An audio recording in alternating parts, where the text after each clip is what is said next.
우리가 매일 쓰는 컴퓨터나 스마트폰 있잖아요. 이걸 안전하게 지켜주는 가장 중요한 기술이 사실 우리 눈에는 전혀 보이지 않는 곳에서 아주 조용히 작동하고 있다는 거 혹시 알고 계셨나요? 오늘 이야기할 게 바로 이겁니다. 보이지 않는 수호자, 메모리 관리. 이게 어떻게 우리 디지털 세상을 지키는 아주 단단한 요새가 됐는지 그 핵심을 한번 제대로 파헤쳐 보겠습니다. 자, 그럼 질문 하나 던지면서 시작해 볼게요. 바이러스 백신이나 방어벽 같은 거 말고요.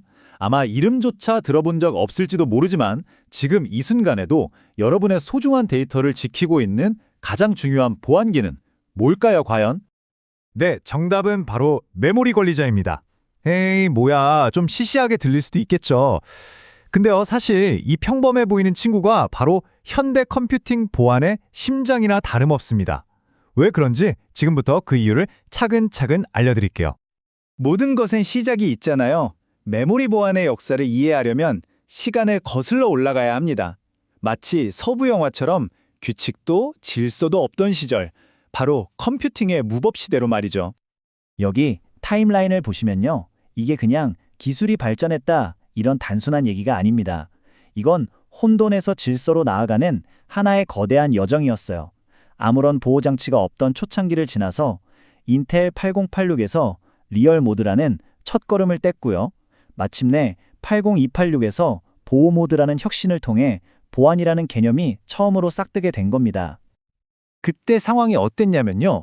말 그대로 경계가 없는 마을 같았어요. 모든 프로그램이 운영체제 메모리까지 그냥 제 집 드나들듯이 마음대로 돌아다닐 수 있었던 거죠. 이게 무슨 뜻이겠어요? 악에 없는 작은 실수 하나가 시스템 전체를 그냥 통째로 무너뜨릴 수 있는 아주 위험한 상황이었다는 겁니다.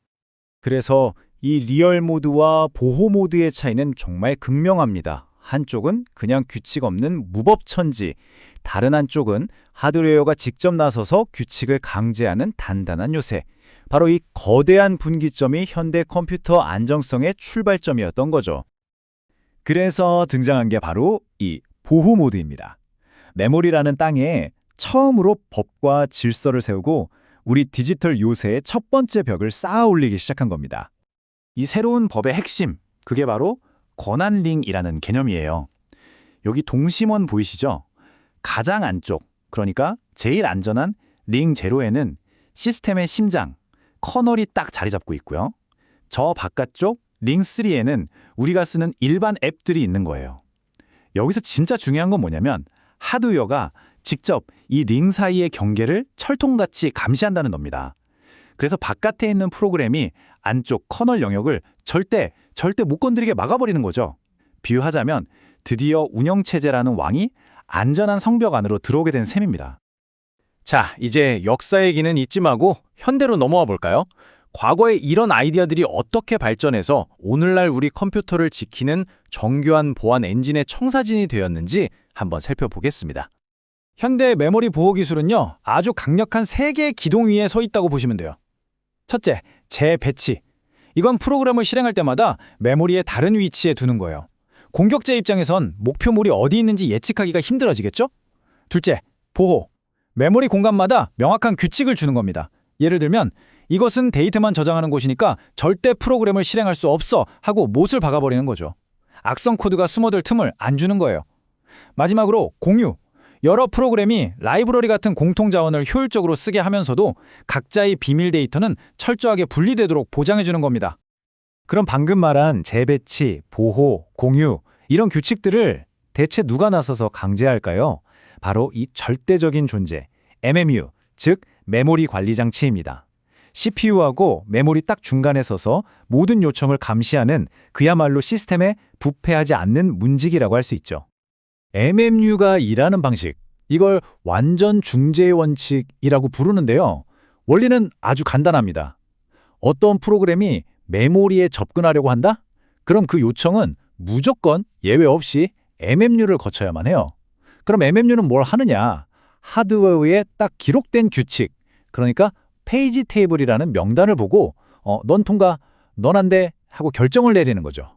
소프트웨어 따위가 이 검문을 피해갈 방법은 아예 없습니다. 자, 이제 우리의 디지털 요새는 훨씬 더 정교해졌습니다. 그냥 벽 하나가 아니라 여러 겹으로 된 방어 체계를 갖추게 된 거죠.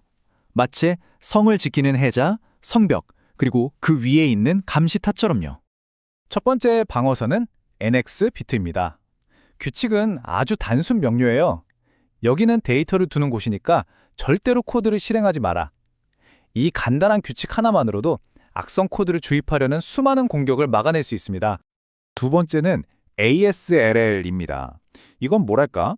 공격 목표물의 위치를 계속해서 바꿔버리는 전략이에요.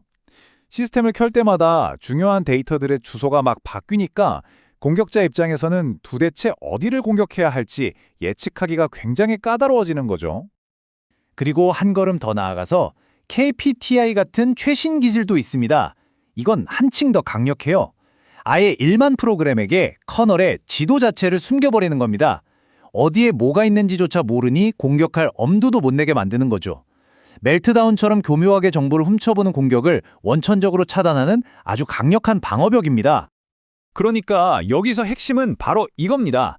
이 방어 기술들은 각자 따로따로 노는 게 아니라 서로를 보완하면서 시너지를 낸다는 거예요. 만약에 정말 교묘한 공격으로 ASLR이 뚫렸다고 쳐요. 그래도 NX 비트가 실행을 막아버려서 결국 공격을 좌절시키는 거죠.